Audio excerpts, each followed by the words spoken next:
खाली राम राम राम राम ऐसे बोलने से थोड़ा फल मिलेगा। भाई जी ने बोला इससे फल मिलता है। अब दोनों में आर्ग्यूमेंट हुआ। भाई जी को अचानक भाव समाधि लग गई। भाई जी बाबा की बात सबसे सुमधुर तरीके से अगर सुननी हो तो नारायण दादा बताया करते थे। जब वो नहाने जाते थे, शौच जाया करते थे, उस समय भी दूर खड़े खड़े बच्चे वो रघुपति राघव राजा राम, ये देख बाबूजी बताइए मैं आपका हूं ना। विष्णु दिगंबर पालुस्कर जी 1990 में प्रकट हो गए।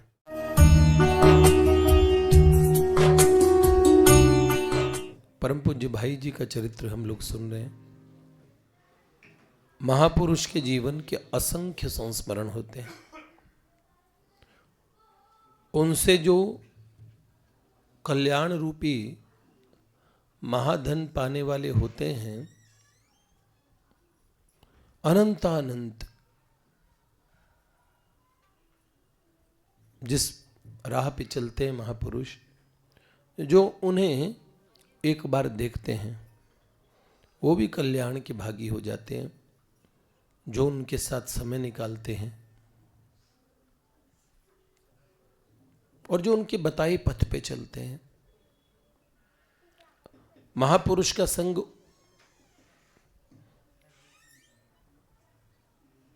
तुलयाम लवे नापि न स्वर्गम न पुनर्भवम भगवत संगी संगस्य मर्त्यानाम किमुताशेषः। जो भगवान के संगी हैं उनका संग करने से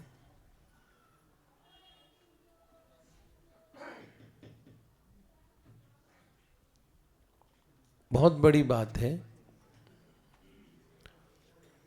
उनके उस संग की तुलना, महापुरुष के संग की तुलना न स्वर्ग से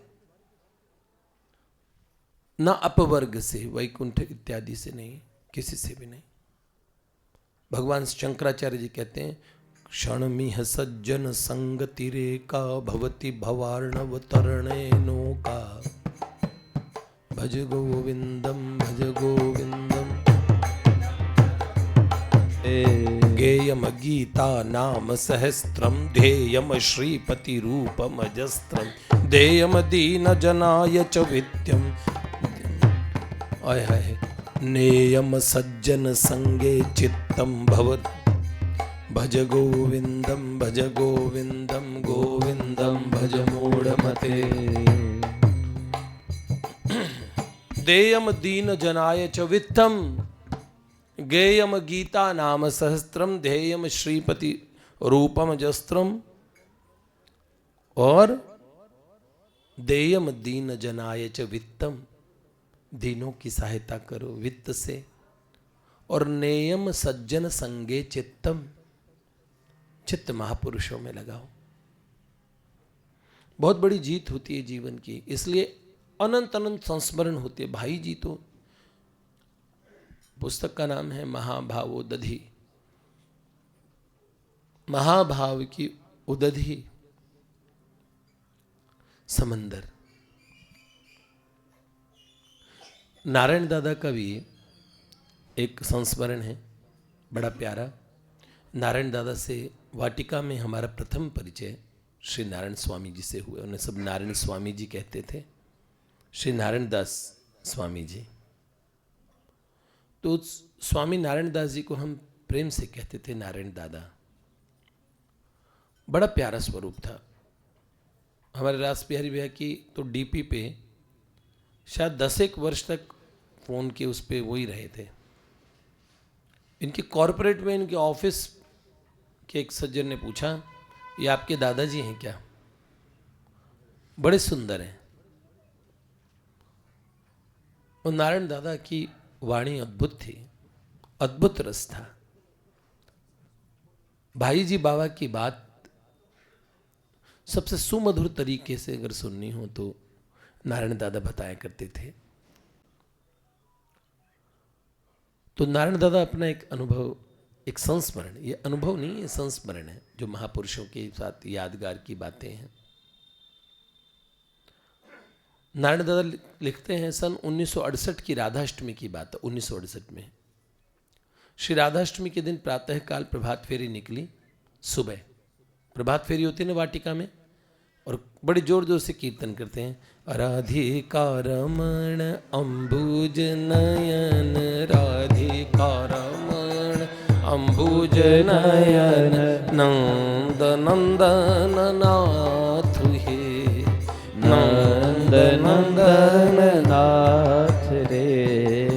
राधिका रमण अम्बुज नयन, राधिका रमण अम्बुज नयन, राधिका रमण अम्बुज नयन, राधिका रमण अम्बुज नयन, राधिका रमण अम्बुज नयन, राधिका रमण अम्बुज नयन, नंद नंदन नाथ हे, नंद नंदन नाथ रे।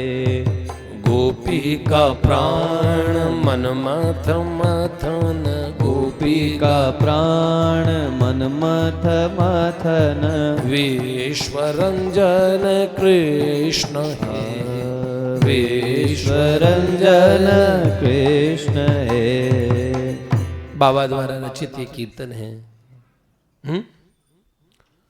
1968 की राधाष्टमी के महोत्सव की बात है। सुबह प्रभात फेरी निकली। प्रभात फेरी में भाग लेने वाले भावुक भक्तगण परिभ्रमण के उपरांत कोठी के ऊपर गए। कोठी आप लोगों ने देखी है, जहाँ पे पावन कक्ष है, जहाँ परम पूज्य बाबूजी रसघन मूर्ति श्री हनुमान प्रसाद पोद्दार जी का कमरा था। वही कमरा जिसे आजकल हम पावन कक्ष कहते हैं। कमरे के सामने ही छत है, और छत पर, जिसे हम बरामदा कहते हैं बड़ा सा, उस पर बड़ी उमंग के साथ लोग कीर्तन कर रहे थे। राधिका रमण अम्बुज नयन, नंद नंदन नाथ हे, ये कीर्तन चल रहा था। ये वे सस्वर तुमुल नाद से उन्होंने वायुमंडल गुंजा रखा था। सारा वातावरण नाम में हो गया था। ढोलक, झांझ, करताल, हारमोनियम, सभी कीर्तन उल्लास में थे। और बाबूजी जैसे ही आए कक्ष से बाहर, इतना उल्लास छा गया कीर्तन में। फिर क्या था, आधे घंटे तक बड़ा ही सुंदर नाम संकीर्तन हुआ। सबको उसके बाद पूज्य बाबा की कुटिया पे जाना था। जाने के पूर्व एक काम शेष था। सब जने एक एक करके भाई जी को प्रणाम कर रहे थे। लोग हरिनाम कीर्तन भी बोल रहे थे, क्रमशः एक एक करके भाई जी को प्रणाम करते, और एक एक जना प्रणाम करके आगे बढ़ता चला जा रहा था। भाई जी हाथ जोड़े चुपचाप खड़े थे, और प्रणाम करने वाले प्रत्येक जन को बड़े प्यार भरी दृष्टि से देखा करते। संकीर्तन करने वाले लोगों के मध्य मैं भी खड़ा था, नारायण दादा कह रहे, और छत के एक कोने में खड़े खड़े मैं देख रहा था प्रणाम करते हुए भक्तों को एवं प्रणत भक्तों पर दृष्टिपात करते हुए बाबूजी को। मैंने मन में सोच लिया कि सबसे अंत में प्रणाम करूंगा, जिससे जल्दबाजी नहीं रहेगी। इसके साथ मेरे मन में एक चाह थी कि बाबूजी सबको प्रेम से देख भर रहे हैं, पर आज अपना वरद हस्त मेरे माथे पर रख दे तो मेरी बात बन जाए। यह चाह मेरे मन में थी, परंतु साथ ही मन में यह भी उथल पुथल थी कि मेरी चाह पूर्ण होगी कि नहीं होगी। यह भी हो सकता है कि जैसे वो औरों को देख भर लेते हैं प्रेम से, वैसे ही मुझे भी एक बार मात्र देख भर ले। ऐसा अनुमान होता है भाई जी ने मेरी अंतर भावनाओं को, आवर्त को जान लिया हो। सबसे अंत में मैंने जैसे ही बाबूजी को प्रणाम किया, उन्होंने अपना वरद हस्त मेरे माथे पर रख दिया। इसके बाद बड़ी प्यार भरी दृष्टि से मुझे देखने लगे। मैं तो निहाल हो गया। मुझे अभिवांछित फल मिल गया। उसी समय बाबूजी की मुख मुद्रा जैसी परम प्रसन्न थी, उनके अधरों पर जैसी मधुर मुस्कान थी, उनके नेत्रों में जैसी अगाध वत्सलता थी, उसके स्मृति मात्र से मेरा मन विवल हो उठता। आज भी प्रभात फेरी का कार्यक्रम पूरा हो गया, मुझे बड़ा सुख मिला। दिन भर एक मस्ती छाई रही। मन की आंखों में मैं स्पष्ट देख रहा था कि उस दिन के वरद हस्त का स्पर्श बड़ा चमत्कारी प्रभाव था उसका। अनजाने में ऐसा सुख मिला मुझे। और फिर मेरे मन में एक भावना और जगी कि संध्या के समय बाबूजी के कक्ष में गया। मेरे मन में एक बात आई। कमरे का द्वार खुला था पावन कक्ष का। मैंने भीतर प्रवेश किया। बाबूजी पलंग पे लेटे हुए थे। उसके 3 साल बाद तो भाई जी अंतर्ध्यान हो गए थे। तो उन्होंने कहा, पलंग पे लेटे थे, रुग्ण थे, कैंसर था पेट में। तो पलंग के पास 2-3 व्यक्ति पलंग के पास नीचे बैठे थे, 2-3 व्यक्ति, भाई जी लेटे हुए थे। जाकर मैंने बाबूजी को प्रणाम किया। वही उनके मुखमंडल की प्रसन्नता, उनके अधरों पर वही मुस्कान, वही वात्सल्य, मुझे एक विचित्र सा आकर्षण का अनुमान हो रहा था। मेरा मन भावों से भरा था और सच बात यह कि भाव उमड़ उमड़ कर आंखों के कगारों को बार बार छू जाया करते थे। मुझे इस बात की सुधि नहीं थी कि वहाँ कौन कौन लोग बैठे और वो क्या सोचेंगे। मैंने सीधे भाई जी से एक बात बोली, बाबूजी बताइए मैं आपका हूँ ना।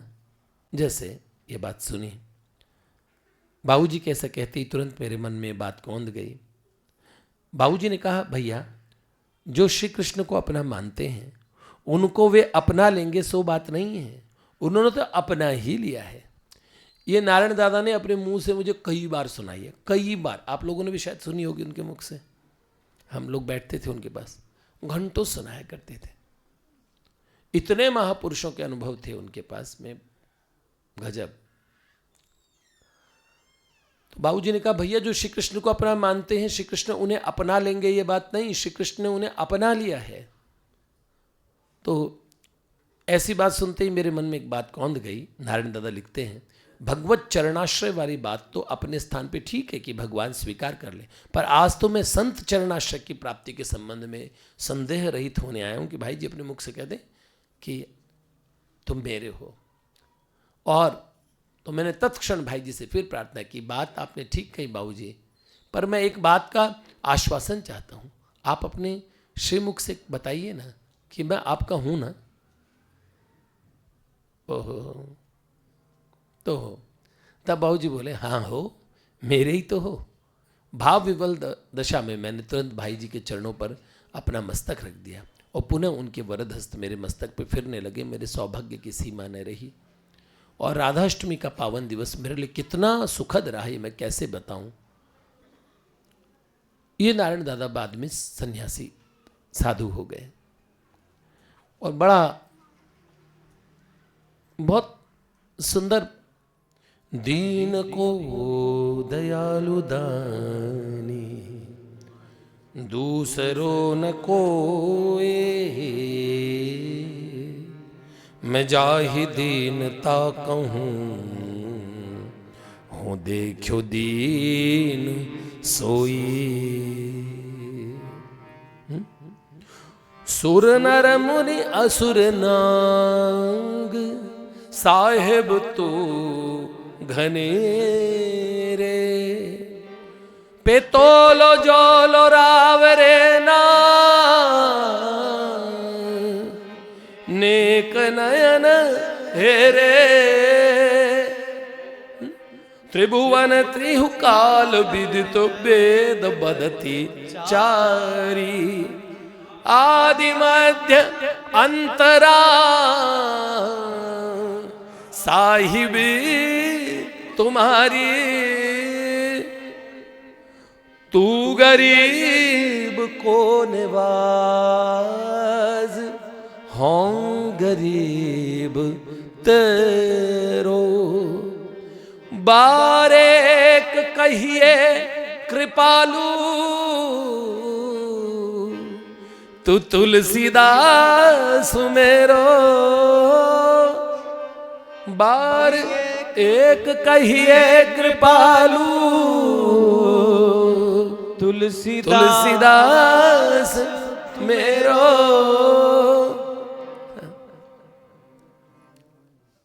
तू गरीब को निवास हूं गरीब तेरो, बार एक कहिए कृपालु।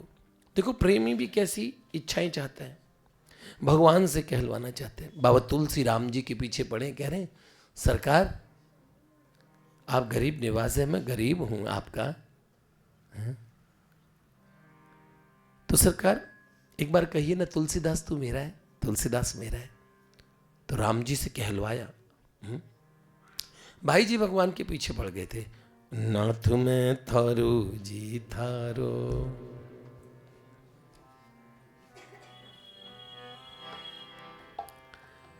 तो भाई जी भगवान को कहना पड़ा ना, भाया रे तू मारो रे मारो।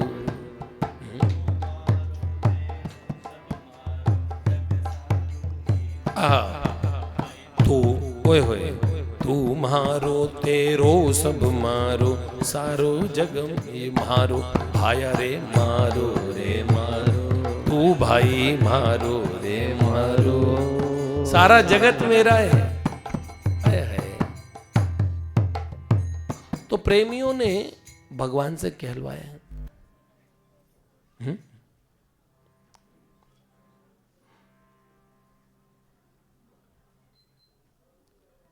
संसार में हम पूछ भी लेंगे, कहो ना प्यार है, तो उधर से उत्तर भी आ जाएगा हाँ प्यार है, पर झूठे झूठ ही बोलेंगे। प्यार है कब तक है? पहले नहीं था। जो चीज पहले नहीं थी वो बाद में भी नहीं होगी। एक प्रेम ऐसा है, नादिनांत बिहार करे दो, लाल प्रिया में भई न चिन्हारी, नई नई भांति नई नई कांति, नई अबला नवनेह बिहारी, न आदि न अंत विहार करे दो, लाल प्रिया में अनादि अनंत। तो प्रभु का हमारा प्रेम बड़ा शाश्वत है। भगवान कहते हैं यहां पे तो कोई ना कोई किसी जन्म में मिला है तब उससे प्रेम हुआ है। हम साथ अगले जन्म नहीं, जन्म जन्म तक नहीं, ऐसा हो ही नहीं पाएगा, क्योंकि अपना बस नहीं है इसमें।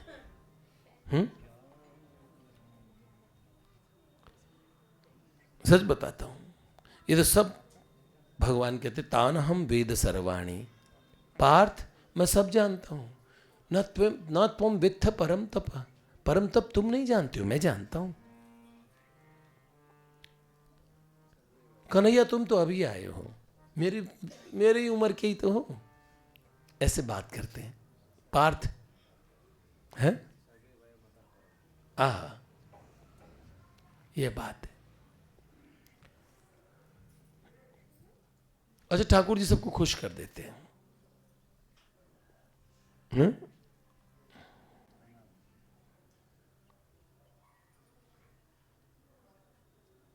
एक जना कह रहा था 16,108 से ब्याह हुआ भगवान का। अरे मैंने तो भगवान तो पति नाम पति, वो तो अनंत कोटि ब्रह्मांडों के जगत पति हैं, वो तो कण कण में है, सबके हृदय में है। वो एक नराकृति परब्रह्म है, नर की आकृति में दिख रहे हैं, बाकी तो वो सर्वव्यापक है।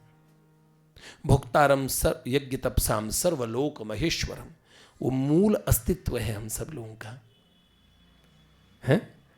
मानवीय धरातल पे तो देखो 16,108 देवर्षि नारद जी एक एक महल में गए।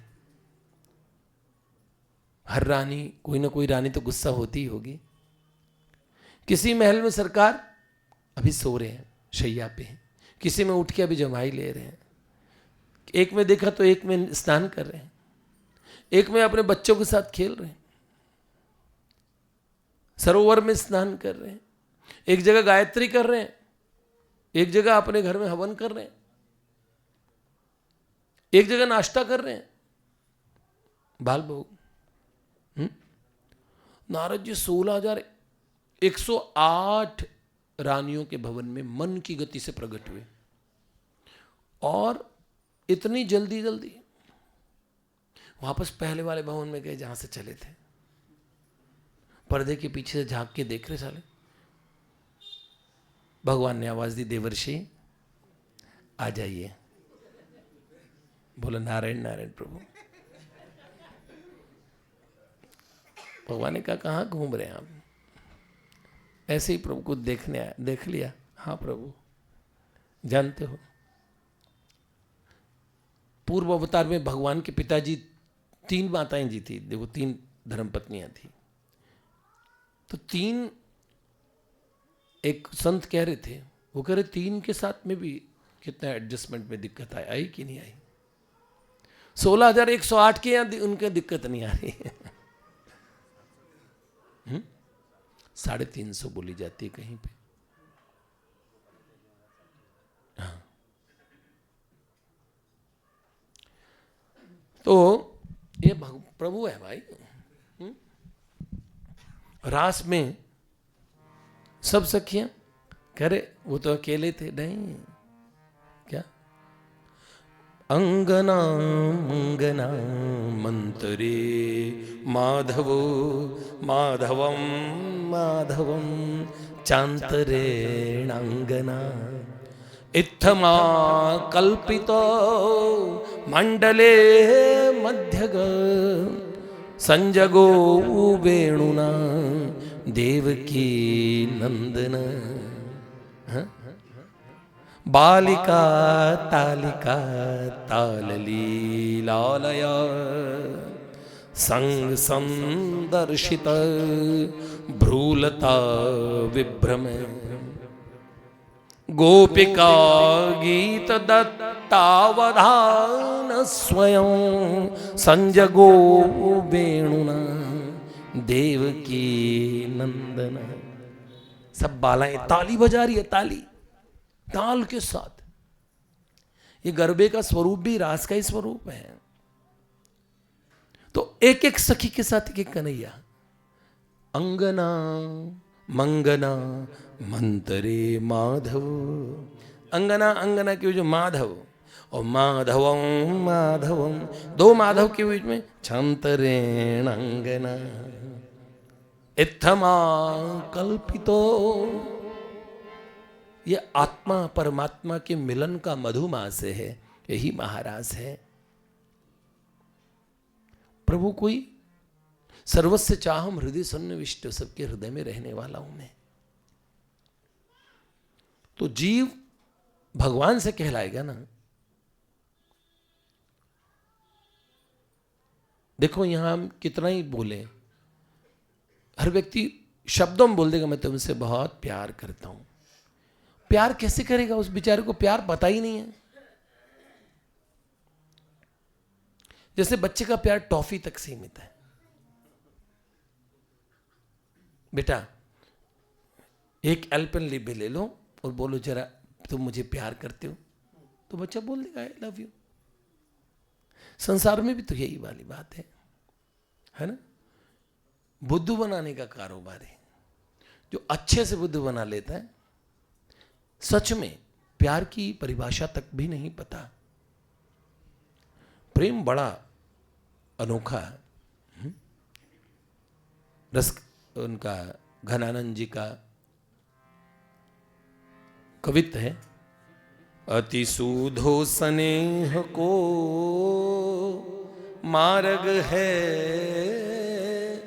यहाँ नेक सयानप बाक नहीं, यहाँ साँच चले तजियापन पाँव, झिझके कपटी जैन सांक नहीं, घन आनंद प्यारे सुजान सुनो, यहाँ एक ते दूसरो आंक नहीं, तुम कौन सी पाटी पढ़े हो लला मन, ले हूँ पे दे छटाक नहीं, तुम कौन सी पाठी पढ़े हो लला मन, ले हो पे दे हो छटाक देखो नहीं। बड़ा सूधा प्रेम का मार्ग है।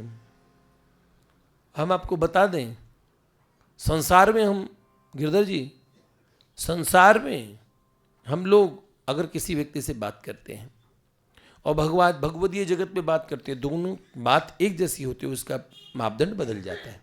भगवान का नियम है, गीता जी में कहते हैं, ये यथा माम प्रपद्यन्ते तांस तथैव भजाम्य हम।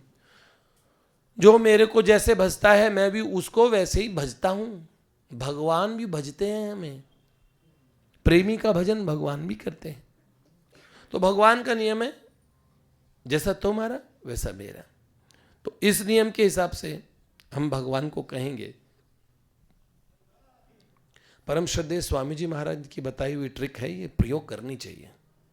तो हम भगवान से कहेंगे कि प्रभु मैं आपसे बहुत प्यार करता हूं। ठीक है, तो ये यथामम प्रपद्यन्ते की वचन के हिसाब से भगवान क्या कहेंगे? भगवान कहेंगे मैं भी तुमसे बहुत प्यार करता हूं। जैसे वाल्मीकि रामायण में राघवेंद्र सरकार लंका कांड में कहते हैं ना, है सकृदेव प्रपन्नाय, सकृदेव, एक बार ठीक से, एक बार, प्रपन्नाय तवास्मिति च याचते, तवास्मि, हे नाथ मैं आपका हूं, बस इतना बोला। अभयम सर्वभूतेभ्यो ददामि तद्व्रतम मम, मैं उन्हें अभय दे देता हूं सब चीज से, आप चिंता ना कर, मैं हूं तेरे साथ। तो भगवान इस नियम के हिसाब से भगवान भी बोलेंगे मैं भी तुम्हें प्यार करता हूं। तो हमने तो वाचिक शरणागति लिखी, जबान से बोला प्रभु मैं आपका हूं, और भगवान कहेंगे मैं भी तुम्हारा हूं, मैं तुम्हारा हूं। तो देखो बेटा, हम तो झूठे हैं, तो हमने झूठी मूठी बोल दिया, भगवान तो परम सत्य है ना। तो भगवान जब बोलेंगे तो सच ही बोलेंगे। बस भगवान ये बोल देना कि मैं तुम्हारा हूं, तो भगवान फंस गए।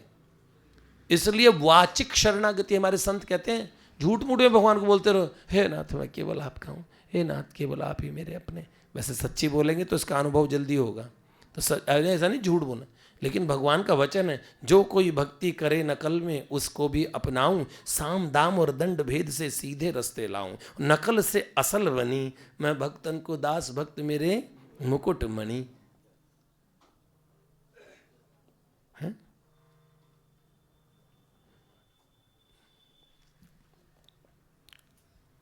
जो तू धावे एक पद तो मैं धाऊं 60, जो तू कर रो काठ को तो मैं लोहे को लाठ। ऐ है, एक कदम चलेगा तो 60 चलूंगा बेटा। तो ये नियम है।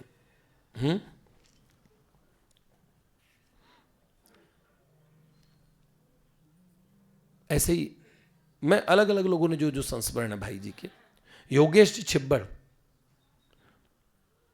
ये चंडीगढ़ के परिवार था, और इनके पूज्य पिताजी वंशीलाल जी छिब्बड़ वगैरह सब लोग, ये लोग जनकपुर धाम, सीतामढ़ी, पशुपतिनाथ के दर्शन काठमांडू गए थे, फिर गोरखपुर गीता वाटिका आए 1990 में। तो 19 जून को उनके पिताजी को वाटिका में 1990 में बड़ी अच्छी अनुभूति हुई। ये जो योगेश छिब्बड़ जी लिख रहे हैं, इनके पिताजी श्री वंशीलाल छिब्बड़ बहुत अच्छे और राम कथा के प्रेमी थे, और ये शिष्य थे श्री विष्णु दिगंबर पालुस्कर जी के, जिन्होंने गंधर्व संगीत विद्यालय खोला है, जिससे आज भी लोग शास्त्रीय संगीत सीखते हैं। और ये गंधर्व विश्वविद्यालय भाई जी के कैसे मित्र थे, गांधी जी की सभाओं में यही गाया करते थे, रघुपति राघव राजा राम। पर ये ईश्वर अल्लाह तेरो नाम वाला नहीं गाते थे, असली वाला गाते थे। क्योंकि बाद में तो बापू ने मिला दिया था।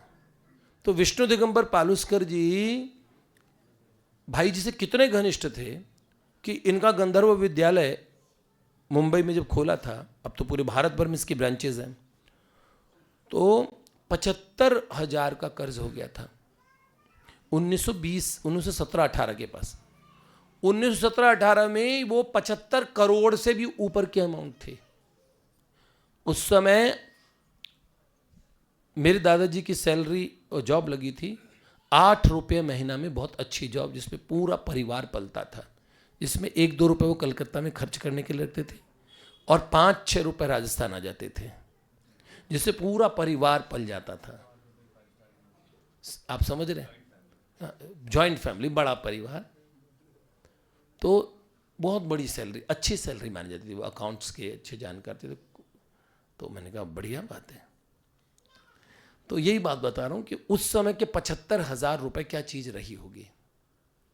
तो 75,000 रुपए, और ये मेरे दादाजी से पुरानी बात हो गई क्योंकि वो अब लगभग आज़ादी के पास थी, और ये 1916-1915 के आसपास की बात है। तो विष्णु दिगंबर पालुस्कर जी कर्जे में थे। तो उस समय भाई जी ने, जब उनको बिन बताए कि उन्हें संकोच होगा, वो भाई जी को बता भी नहीं रहे थे। भाई जी को उनकी स्थिति पता लगी कि गंधर्व विद्यालय और बिक सकता है, तो भाई जी ने चुपचाप 8-10 लोगों से कर्जा लिया, स्वयं के ऊपर 75,000 का कर्जा, जिसको भाई जी का अपना काम, क्योंकि उनकी उदारता के कारण ठप ही पड़ जाता। वो चिरंजी लाल जी की फर्म बताई थी ना मैंने, भाई जी किससे पैसा वसूल नहीं करवा पाते थे, वो दूसरे की प्रॉब्लम ज़्यादा समझा करते थे। तो भाई जी ने 12 साल में वो कर्जा चुकाया, 12 साल में जो कर्जा लिया था। और एक बार सागरमल जी के साथ में भाई जी मरीन, उधर वो क्या था, मरीन ड्राइव बोलते ना उस तरफ, तो शाम के समय में इवनिंग वॉक पे गए हुए थे। वापस आते आते दोनों में बात हो गई कि बताया था, हम सुना चुके हैं कि राम नाम अर्थ सहित राम नाम, और ना आर्यम राम मतलब तो मेढ़ा भी होता है राम, ऐसा कुछ बोलते ना। तो बोले भाई राम जी और मेढ़े का चिंतन करोगे तो मेढ़ा होगा ना उसका, तो खाली राम राम राम राम ऐसे बोलने से थोड़ा फल मिलेगा। भाई जी ने बोला इससे फल मिलता है। अब दोनों में आर्ग्यूमेंट हुआ, भाई जी को अचानक भाव समाधि लग गई, 12 घंटे भाई जी चेतनाहीन रहे। और फिर विष्णु दिगंबर इसमें लिखा है विष्णु दिगंबर पालुस्कर जी को खबर दे दी गई, तो उन्होंने कीर्तन कराया रघुपति राघव राजा राम का, तब भाई जी उसे वापस आए। हालांकि भाई जी एक अलौकिक विभूति में दूसरे तरीके से, इसमें दूसरे तरीके से, उसमें ये लोग पालुस्कर जी इस भाई जी से मिले, पर यहाँ लिखा है कि वो उसी समय आ गए थे कि वो 12 घंटे से मूर्छा में हैं। तो भाई जी से उन्होंने पूछा था, उस समय 12 घंटे भाई जी भाव समाधि में चित्रकूट में राम जी के दर्शन करे थे। तो वनवासी राघवेंद्र जो सदा चित्रकूट में विहार करते हैं, और सियाजू और लखन भैया ये साथ में थे।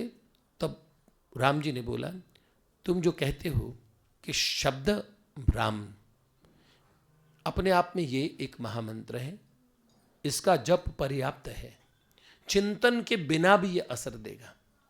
तुम्हारा मत बिल्कुल ठीक है, शास्त्र सम्मत भी है, और यही सत्य है।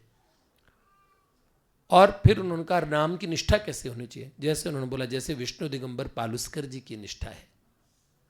तो विष्णु दिगंबर पालुस्कर जी अपने बालकों से उस समय कोई मांग नहीं थी पैसों की, कोई खर्चा और कुछ दक्षिणा देना चाहता है महीने की तो दे दे, और नहीं देना चाहे नहीं दे।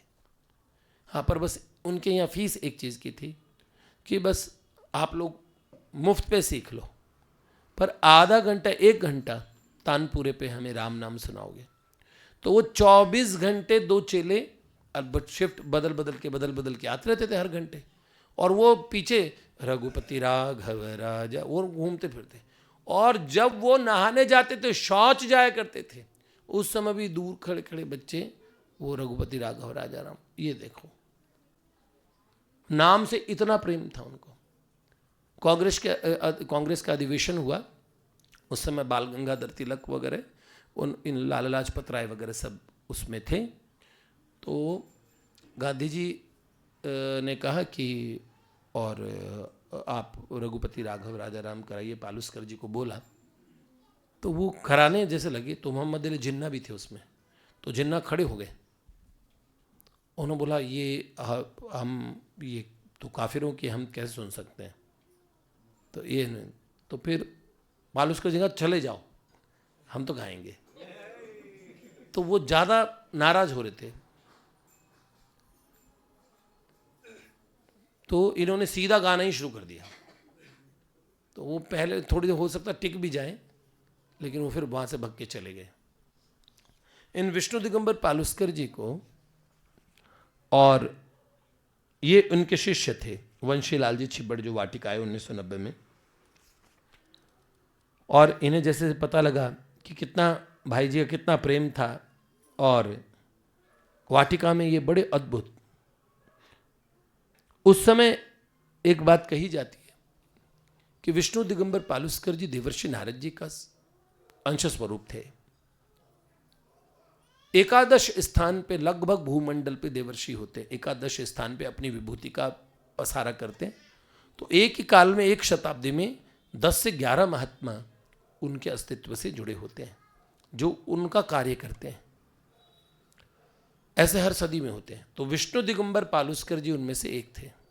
जैसे जीयर स्वामी जी का नाम प्राची जी ने बताया था, तो विष्णु दिगंबर पालुस्कर जी देवर्षि का स्वरूप माने जाते हैं। तो उनका वहां पे हमने देवर्षि नारद जी भाई जी से मिलने आए थे 1936 में, अंगिरा ऋषि और देवर्षि नारद जी।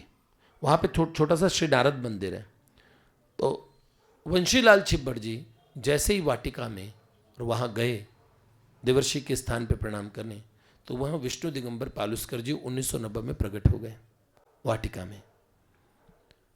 फिर इतना अद्भुत उनकी स्थिति हुई, घंटों वो भाव विभोर रहे। उनके पुत्र वगैरह ने जब पूछा, उन्होंने बोला वाटिका बड़ी पवित्र भूमि है, यहाँ का एक एक कण दिव्य भावों से परिपूर्ण है, परम दिव्य यहाँ का वातावरण है। बाद में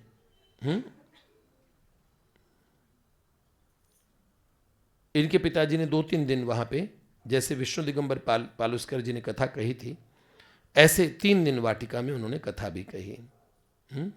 वो एक बात कहते, श्री रमन महर्षि, आनंदमयी माँ, हरि बाबा, भाई जी, राधा बाबा, ये ऐसे संत हैं जिनके नयनों में भगवान दिन रात सदा सर्वदा निवास करते हैं। यदि हमें श्री हरि का दर्शन करना है तो उनकी रसार्द्र दृष्टि से हम लोग अपनी दृष्टि मिला दें। हैं विधि हरि हरि कवि को वेद वाणी, को वेद वाणी। विधि ब्रह्मा जी, हरि विष्णु भगवान, खुद भगवान, भगवान शिव स्वयं भगवान, कवि कोविद विद्वान, वाणी कौन, मां शारदा, ये सब मिल जाएं तभी भी संत की महिमा नहीं गा सकते। संत भी अनंत हो जाते हैं। हाँ, क्या भगवान भी नहीं गा सकते? नहीं गा सकते। भगवान अपनी पूरी महिमा गा देंगे? भगवान की महिमा क्या है? अनंत। अगर पूरी गा देंगे तो अंत हो जाएगा ना, तो पूरी महिमा भगवान गा पाएंगे? तो संत भगवान से एक में खो जाते हैं। इसीलिए जैसे भगवान अपनी महिमा पूरी नहीं गा सकते, तो भगवान यहाँ कहें संत के बारे में, विधि हरि हरि कवि को वेद वाणी, कहत साधु मई मास कुचानी, मोसो सो मोसन कही, साक बनिक मणि गुण गण। इसका अर्थ बता सकते हो भरत जी? देखो भरत जी बताएंगे क्या अर्थ है। सो मोसन कही जात न कैसे, साक बनिक मणि गुण गण जैसे। ये रोज ये गुरु जी के पक्के छेले हैं, परम पूज्य मुलुक पीठाधीश्वर जी, अग्र पीठाधीश्वर जी के और शिष्य हैं। तो क्या है इसका अर्थ?